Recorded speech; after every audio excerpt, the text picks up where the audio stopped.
Dapatkah saudara dibenarkan terampuni jika dalam kesalahan dan dosa saudara dikandung dan diperanakan? Hope for today hari ini terambil dari Mazmur 51 ayat 7. Sesungguhnya dalam kesalahan aku diperanakan, dalam dosa aku dikandung ibuku.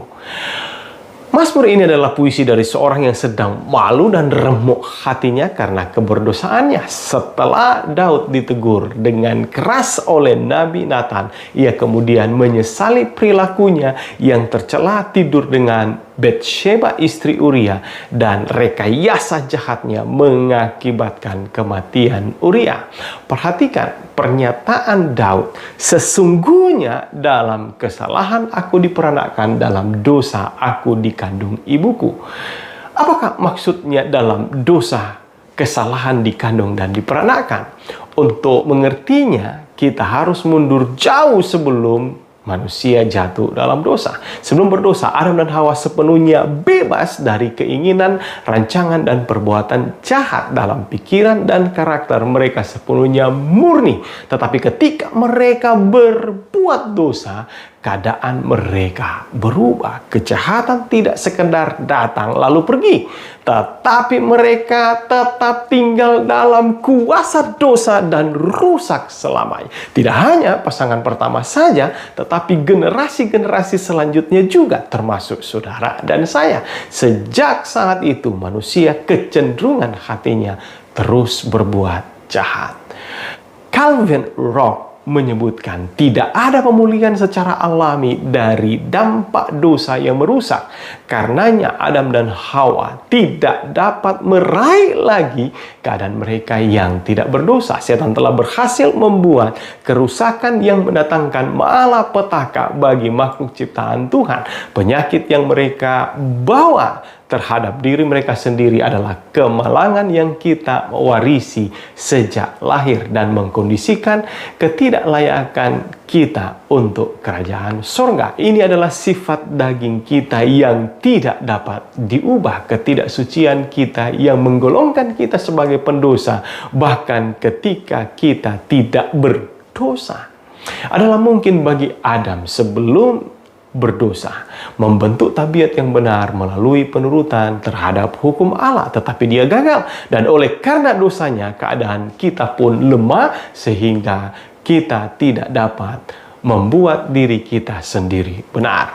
Rock melanjutkan, bahkan jika perbuatan kita yang baik mengalir dari bejana kotor, itu tidak akan pernah menjadi faktor penyedia keselamatan.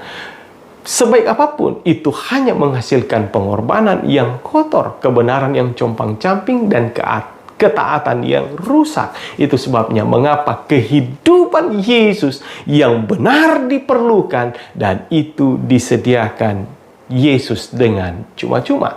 Rasul Paulus mengatakan di dalam Roma pasal 5 ayat 17, sebab jika oleh dosa satu orang maut telah berkuasa oleh satu orang itu, maka lebih benar lagi mereka yang telah menerima kelimpahan kasih karunia dan anugerah kebenaran akan hidup dan berkuasa oleh karena satu orang itu, yaitu Yesus Kristus. Wow, sungguh ini adalah kabar baik.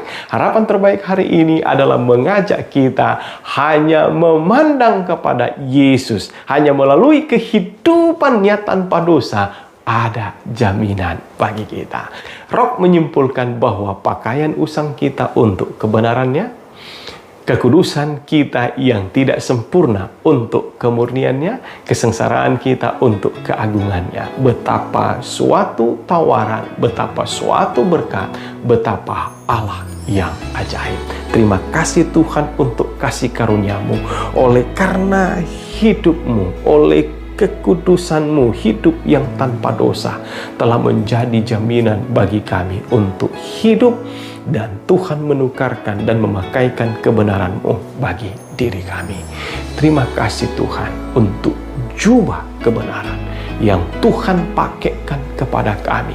Kami nak punya kuasa Tuhan memakainya sendiri, dan biarlah Tuhan menolong untuk kami boleh dipakaikan melalui kuasa-Mu untuk kebenaran Tuhan.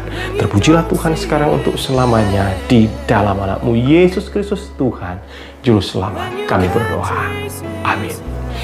Kiranya saudara boleh terberkati dan memiliki semangat dan jaminan untuk kehidupan atas satu harapan baru hari ini. Tuhan Yesus memberkati.